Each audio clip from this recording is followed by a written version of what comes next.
اور خالد رضی اللہ تعالیٰ عنہ اس اللہ کے حضور پہنچ گئے جس کی وہ شمشیر تھے۔ خالد رضی اللہ تعالیٰ عنہ بن ولید سیف اللہ دنیا سے اٹھ گئے۔ خالد رضی اللہ تعالیٰ عنہ کی عمر 58 سال تھی۔ ان کی وفات کی خبر مدینہ پہنچی تو بنی مخزوم کی عورتوں میں کوہرام مچ گیا۔ مدینہ کی دوسری عورتیں بھی باہر آ گئیں اور مدینہ کی فضا سوگوار ہو گئی۔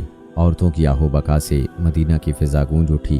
امیر المومنین حضرت عمر رضی اللہ تعالیٰ عنہ نے خلافت کے مسند پر بیٹھتے ہی یہ حکم جاری کیا تھا کہ کسی کی وفات پر گریہ وزاری نہیں کی جائے گی۔ ان کے اس حکم پر سختی سے عمل ہوتا رہا تھا، مگر خالد رضی اللہ تعالیٰ عنہ کی وفات پر عورتیں گھروں سے باہر آ کر بین کر رہی تھیں۔ عمر رضی اللہ تعالیٰ عنہ نے اپنے گھر میں بیٹھے یہ آوازیں سنی تو وہ غصے سے اٹھے اور دیوار کے ساتھ لٹکتا ہوا درہ لے کر تیزی سے باہر کو چلے، لیکن دروازے میں رک گئے۔ کچھ دیر سوچ کر واپس آ گئے اور درہ وہیں لٹکا دیا جہاں سے اٹھایا تھا۔ بنی مخزوم کی عورتوں کو رونے کی اجازت ہے۔ عمر رضی اللہ تعالیٰ عنہ نے اعلان کیا، انہیں ابو سلیمان پہ رونے دو، ان کا رونا دکھاوے کا نہیں۔ رونے والے ابو سلیمان جیسوں پر ہی رویا کرتے ہیں۔ ہمس میں بڑا ایک حسین باغ ہے، پھولوں کی کیاریاں ہیں، درمیان میں راستے ہیں، درخت ہیں۔ اس باغ میں ایک مسجد ہے جو مسجد خالد بن ولید رضی اللہ تعالیٰ عنہ کے نام سے مشہور ہے۔